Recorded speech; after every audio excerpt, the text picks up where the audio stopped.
Good morning class.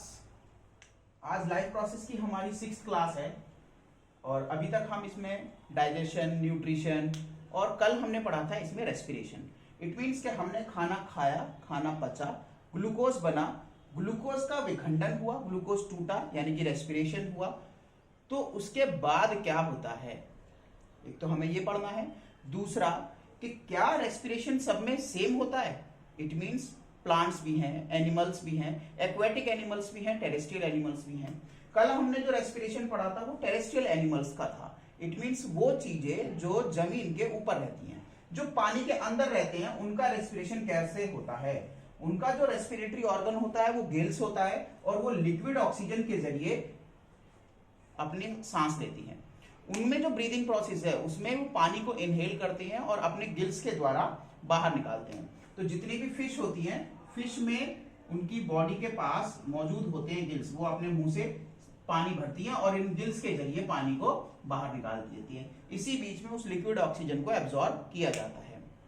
इसीलिए आपने पढ़ा भी होगा या उसमें आप बुक में पढ़ोगे कि जो जितने भी एक्वेटिक एनिमल्स होते हैं वो बहुत जल्दी जल्दी सांस लेते हैं, वो बहुत जल्दी जल्दी पानी अंदर लेते हैं और बाहर छोड़ते हैं in comparison to terrestrial organisms, क्योंकि लिक्विड ऑक्सीजन को एब्जॉर्ब करना ज्यादा मुश्किल है इन कंपैरिजन टू एयर। इसीलिए हम पानी में सांस नहीं ले सकते, क्योंकि हम एयर में जो हमारी फ्री ऑक्सीजन है हम उसी को इनहेल कर सकते हैं।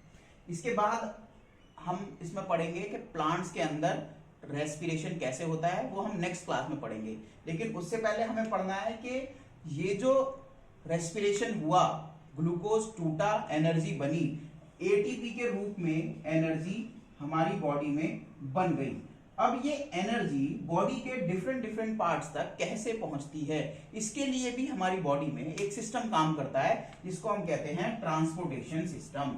इस ट्रांसपोर्टेशन सिस्टम में सबसे इंपॉर्टेंट है ब्लड सर्कुलेशन सिस्टम। ये जो ब्लड सर्कुलेटरी सिस्टम है ये हमारा ट्रांसपोर्ट सिस्टम है। इट मींस हमारी बॉडी में जो पूरे ट्रांसपोर्टेशन का काम कर रहा है, चीजों को एक जगह से दूसरी जगह ले जाने का काम, वो ब्लड का है। ब्लड के अंदर कौन कौन सी चीजें इंपॉर्टेंट होती हैं? RBC, WBC, platelets, plasma. RBC मतलब लाल रक्त कणिकाएं जिनका काम है हीमोग्लोबिन, ऑक्सीजन को पकड़ के लेके जाना, लेके आना। डब्ल्यूबीसी जिनका काम है हमारी बॉडी में सेल्फ डिफेंस मैकेनिज्म बनाना, बाहर से आने वाली बीमारियों से लड़ना। तीसरी है प्लेटलेट्स, जैसे अगर कहीं चोट लगती है तो वहां रक्त का थक्का जो जमता है, खुरंट जो जमता है, वो प्लेटलेट्स के जरिए जमता है। और प्लाज्मा का काम है जितने भी डिसॉल्व मटेरियल्स होते हैं, यानी कि ब्लड का जो लिक्विड पार्ट है पानी वाला 70% जो है वो प्लाज्मा का ही बना हुआ है। तो जो मेन चीजें जितनी भी डिसॉल्व होकर घूमती हैं वो प्लाज्मा के अंदर ही जाती हैं। अब बात आती है कि ये ब्लड हमारे अंदर फ्लो कैसे करता है, सर्कुलेट कैसे करता है। उसके लिए हमारे पास एक पंपिंग ऑर्गन है जिसका नाम होता है हार्ट। मतलब हमारे शरीर में जो मोटर लगी हुई है, पंपिंग ऑर्गन, पंप, जैसे आप टंकी के लिए पंप लगाते हैं पानी ऊपर चढ़ाने के लिए, नीचे उतारने के लिए, तो वही हाल इस काम जो है हमारे इस हार्ट का है। वो भी कुछ ऐसा ही काम हमारी बॉडी में करता है। तो सबसे पहले हम हार्ट के बारे में जान लेते हैं कि यह हार्ट होता क्या है। हार्ट, इंसानों में जो हार्ट होता है वो 4 चैम्बर्ड का हार्ट होता है। इट मींस जितने भी मैमल्स हैं उन सब में 4 चैम्बर हार्ट, 1 2 3 4, अर्थात इसलिए 4 पार्टीशंस में डिवाइड होता है। या ये कह सकते हैं कि एक मकान में ये 4 कमरे बने हुए हैं। ऊपर वाले जो 2 हैं उनका नाम होता है ऑरिकल और नीचे वालों का नाम होता है वेंट्रिकल। आप देख रहे होगे कि ऊपर वाले की जो लेयर है वो पतली है, जबकि नीचे वाले की जो लेयर है वो मोटी है। इट मींस ऑरिकल की वॉल जो है वो पतली होती है इन कंपैरिजन टू वेंट्रिकल। वो क्यों होती है? क्योंकि वेंट्रिकल को नीचे से प्रेशर ऊपर की ओर लगाना है, ज्यादा प्रेशर लगाना पड़ता है, इसलिए उसकी वॉल को मजबूत होना पड़ता है। या हम ये भी कह सकते हैं कि सारा ब्लड एकदम से वेंट्रिकल में आके खाली होता है, इसलिए इसकी वॉल को मजबूत होना चाहिए। तो इसलिए वेंट्रिकल की वॉल मजबूत है और ऑरिकल की वॉल पतली है। हमारे फर्स्ट चैम्बर जिसका नाम होता है राइट ऑरिकल, ऊपर वाले दोनों हैं ऑरिकल, नीचे वाले दोनों हैं वेंट्रिकल। तो इसमें सुपीरियर वेना केवा और इंफीरियर वेना केवा दोनों आके खुलती हैं। तो जो राइट ऑरिकल है उसमें सुपीरियर वेना केवा और इंफीरियर वेना केवा आके ओपन होती है। सुपीरियर वेना केवा का काम है हमारे हार्ट से ऊपर का ब्लड, अर्थात अगर हमारा हार्ट यहाँ है तो हार्ट से ऊपर की बॉडी जो है, ब्रेन और ये शोल्डर, इन सारे ब्लड को लेके आने का काम। तो हमेशा से सुपीरियर वेना केवा है वो कैरी करती है डीऑक्सीजनेटेड ब्लड। डीऑक्सीजनेटेड ब्लड वो ब्लड होता है जिसके अंदर ऑक्सीजन ना हो, या हम ये कह सकते हैं कि जिसके अंदर कार्बन डाइऑक्साइड होती है। ऐसे ही इंफीरियर वेना केवा हमारे हार्ट से नीचे का जितना भी हिस्सा है, लेग, एब्डोमेन या और बॉडी इंटरनल ऑर्गन्स, तो ये कैरी करती है डीऑक्सीजनेटेड ब्लड और लाके ओपन होती है राइट ऑरिकल में। तो इट मींस राइट ऑरिकल जो है वो पूरा का पूरा कैरी करेगा डीऑक्सीजनेटेड ब्लड, CO2 युक्त ब्लड। ये सारा ब्लड यहाँ पे बने वॉल्व, जो राइट ऑरिकल के पास एक बाइकस्पिड वॉल्व बने हुए होते हैं, इन वॉल्व के ओपन होने पे सारा ब्लड इस थर्ड चैम्बर में, जिसका नाम होता है राइट वेंट्रिकल, इस राइट वेंट्रिकल में खाली हो जाता है।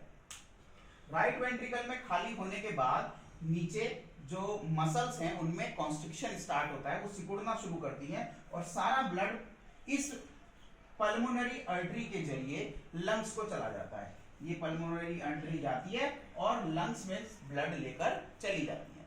अब लंग्स में ब्लड पहुंच चुका है, हमने कल पढ़ा था कि भाई लंग्स में जो ब्लड पहुंचता है ब्लड वेन्स के जरिए, वहां पे गैसेस का एक्सचेंज होता है, कार्बन डाइऑक्साइड दे दी जाती है और ऑक्सीजन ले ली जाती है।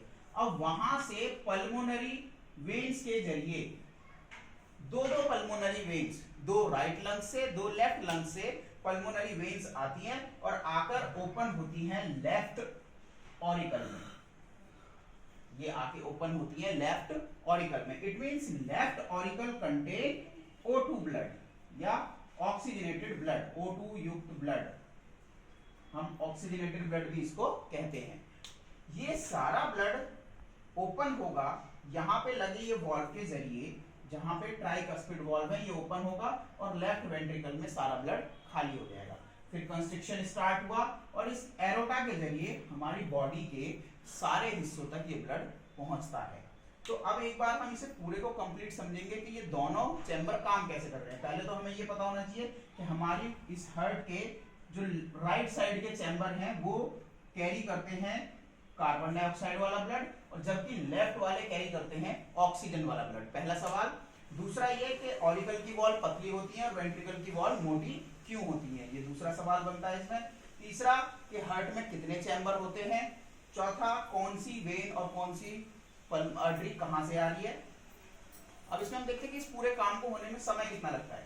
अब हम दोनों काम एक साथ देखेंगे कि हमारा जो हार्ट है वो ऊपर ऑरिकल जो है जब दोनों फिल्ड हो जाते हैं, यानी कि सुपीरियर वेना केवा और इंफीरियर वेना केवा दोनों का ब्लड आके फर्स्ट चैम्बर में इकट्ठा हो गया और पल्मोनरी वेन से आके सारा सेकंड चैम्बर में ब्लड इकट्ठा हो गया, तो ऊपर की मसल्स ने सिकुड़ना शुरू करा, तो ये दोनों वॉल्व खुल जाएंगे और आवाज आएगी लब की। तो जो पहला साउंड आता है दैट इज लब। लब का साउंड आते ही ये दोनों वॉल्व ओपन होंगे और सारा ब्लड भर जाएगा नीचे के वेंट्रिकल्स में, दोनों वेंट्रिकल्स फुल हो जाएंगे। जैसे ही वेंट्रिकल्स फुल होते हैं अब ऊपर की मसल्स में रिलैक्सेशन और नीचे की मसल्स में कॉन्स्ट्रिक्शन स्टार्ट होता है, सिकुड़ना शुरू करती हैं, तो दोनों वॉल्व बंद होंगे अचानक से और आवाज आएगी डब की। अब डब की आवाज के साथ सारा ब्लड एरोटा और पल्मोनरी आर्टरी के जरिए वापस चला जाएगा। एरोटा लेके जाएगी पूरी बॉडी के पार्ट्स में, ये आगे जाके अलग अलग पतली पतली उसमें डिवाइड हो जाएगी वेन्स में और पूरी बॉडी में अपना ब्लड सप्लाई कर देगी। और जो पल्मोनरी आर्टरी थी ये लंग्स में ब्लड लेके जाएगी और वहां से दोबारा फिल्टर करके लेके आएगी। जो ब्लड को, जो बॉडी पार्ट्स को ब्लड गया था वो वापस सुपीरियर वेना केवा और इंफीरियर वेना केवा के जरिए हम तक हार्ट तक दोबारा पहुंचेगा। इस पूरे काम को परफॉर्म होने में मात्र 0.8 सेकंड का समय लगता है। मात्र इस 0.8 सेकंड में ये पूरी साइकिल कंप्लीट हो जाती है, जिसे हम कहते हैं कार्डियक साइकिल। इट मींस एक कार्डियक साइकिल को पूरा होने में 0.8 सेकंड लगते हैं। इस हिसाब से 1 मिनट में हमारा हार्ट 72 बार धड़कता है, 72 टाइम्स। अगर हमारी कोई हार्ट रेट पूछे तो दैट इज 72 टाइम्स। और अगर कोई ब्रीदिंग रेट पूछे, जो हमने कल पढ़ा था कि हम सांस कितनी बार लेते हैं, तो 16 से 18 बार हमारा ब्रीदिंग रेट होता है, जबकि 72 बार हार्ट रेट होता है। तो ये हमारी कार्डियक साइकिल है, जिसको आपको पूरा डिस्क्राइब करना आना चाहिए कि कैसे हार्ट में एंटर कर रहा है। आप कहीं से भी शुरू कर सकते हैं, कॉन्स्ट्रिक्शन से भी और रिलैक्सेशन से भी। नेक्स्ट क्लास में हम पढ़ेंगे डबल सर्कुलेटरी सिस्टम, लेकिन आज की इस क्लास में हम आपको 2 डायग्राम बनाना सिखाएंगे कि हम कम समय में अपने डायग्राम कैसे बनाते हैं। तो एक हार्ट का डायग्राम और एक हमारा डाइजेस्टिव सिस्टम का डायग्राम बनाना आज हम आपको सिखाएंगे। आज हम देखेंगे कि ह्यूमन डाइजेस्टिव सिस्टम और हार्ट, ये 2 डायग्राम हम कम समय में कैसे बनाते हैं। तो देखिए, इसको बनाने का बहुत आसान तरीका है। पहले हमें माउथ बनाना है, एडम्स एप्पल। ये हमारी ईसोफेगस और ट्रैकिया, और यहां से आगे ईसोफेगस के बाद स्टोमक, ये हमारी ड्यूडेनम, और फिर ये हमारा कॉइल्ड पार्ट होता है जिसको हम कहते हैं स्मॉल इंटेस्टाइन। यहां से आगे बनती है लार्ज इंटेस्टाइन,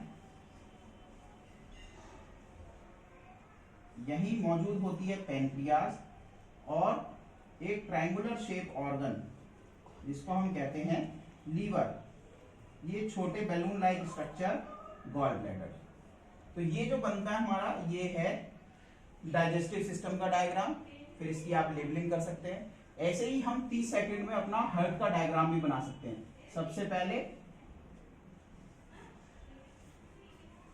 ये 2 सर्कल आपने बनाए, इनको नीचे जोड़ा, हमने ऑरिकल वेंट्रिकल की वॉल को डबल किया,